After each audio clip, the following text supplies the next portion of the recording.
Assalamualaikum warahmatullahi wabarakatuh. Om Swastiastu, Namo Buddhaya, salam kebajikan bagi kita semua. Perkenalkan, nama saya Naura Aulia Zahra. Saya Zaki Ayatullah. Saya Dara Kinara Zahra. Saya Mas Kamulullah.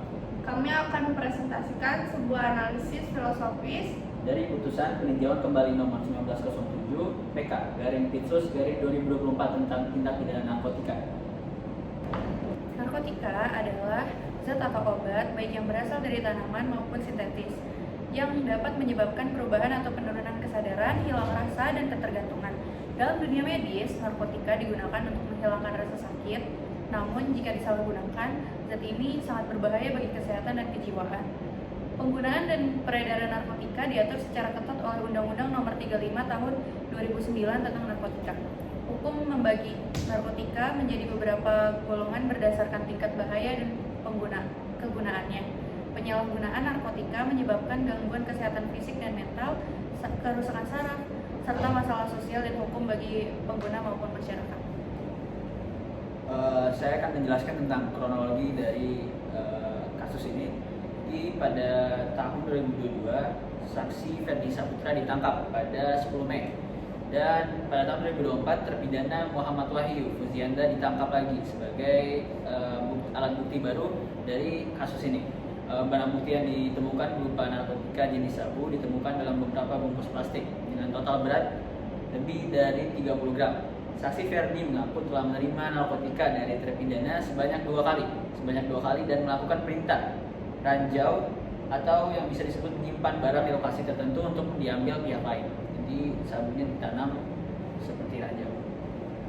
Proses peradilan tingkat pertama, putusan Pengadilan Negeri Pangkal Pinang nomor 196/Pit/2022/PN Pangkal Pinang tanggal 28 September 2022.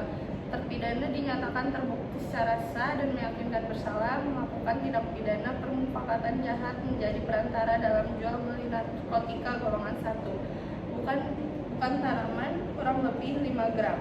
Divonis hukuman 7 tahun penjara dan denda sebesar 2 miliar atau subsidiar 3 bulan penjara. Barang bukti dirampas sebagian dipergunakan untuk perkara lain. Di dalam putusan ini terdapat keadilan prosedural. Putusan ini menunjukkan keadilan prosedural bahwa proses hukum telah diselesaikan sesuai dengan prosedur yang berlaku. Setelah pemeriksaan yang melibatkan saksi, barang bukti, dan pertimbangan hukum, terdakwa dihadirkan dalam persidangan dan diberi hak membela diri. Namun, terdakwa mengajukan keberatan dalam permohonan peninjauan kembali bahwa pengadilan tingkat pertama salah menerapkan hukum pembuktian yang menurutnya menyebabkan putusan tidak tepat secara yuridis. Di dalam putusan tersebut dijelaskan bahwa alasan peninjauan kembali terpidana adalah terdapat kehilafan yang nyata dalam putusan Judex Fakti menyatakan terpidana telah terbukti secara sah dan meyakinkan bersalah melakukan tindak pidana pemufakatan jahat tanpa hak atau melawan hukum menjadi perantara dalam jual beli narkotika golongan 1 bukan tanaman yang beratnya 5 gram karena keliru menerapkan hukum pembuktian yang dijadikan dasar putusan Judex Fakti. Di dalam putusan ini juga terdapat unsur keadilan substantif. Dijelaskan bahwa meskipun terdakwa menganggap ada kekeliruan, Mahkamah Agung memutuskan bahwa keputusan pengadilan tingkat pertama yang mempertimbangkan fakta dan hukum yang relevan. Secara substansial, keputusan ini bertujuan untuk membuat orang jera dan melindungi masyarakat dari peredaran narkoba. Namun, keputusan ini juga mempertimbangkan masa penahanan terdakwa dan haknya untuk mengajukan banding. Bahwa putusan Judex Fakti tidak dibuat berdasarkan mempertimbangkan hukum yang tepat dan tidak berdasar pada fakta hukum yang relevan secara yuridis.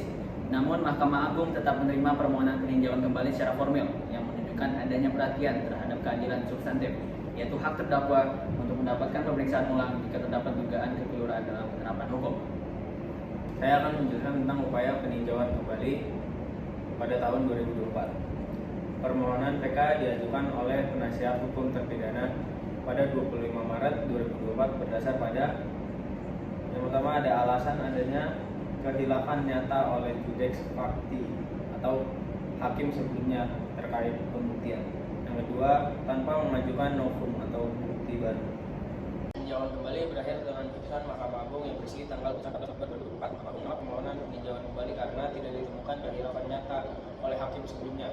tidak diajukan novum sebagaimana diisyaratkan oleh pasal 263 KUHP. Dalil PK hanya mempersoalkan penilaian pembuktian, bukan alasan hukum. Setelah putusan MA, status akhir perkara adalah putusan PN Pangkal Pinang tetap berlaku. Terpidana tetap dihukum 7 tahun penjara dan denda 2 miliar. Biaya perkara peninjauan kembali sebesar 2.500 dibebankan kepada terpidana.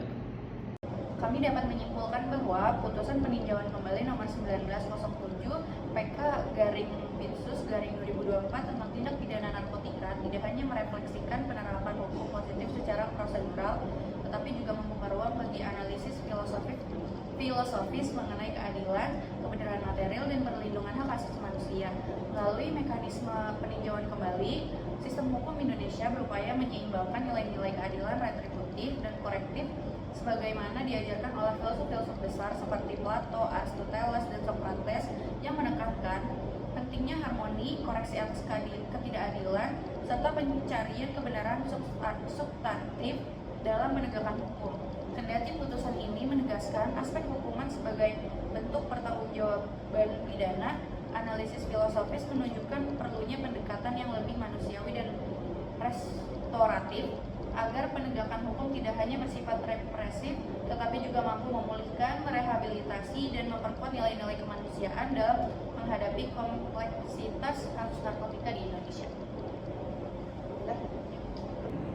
Sekian presentasi dari kami, kurang lebihnya mohon maaf. Wassalamualaikum warahmatullahi wabarakatuh.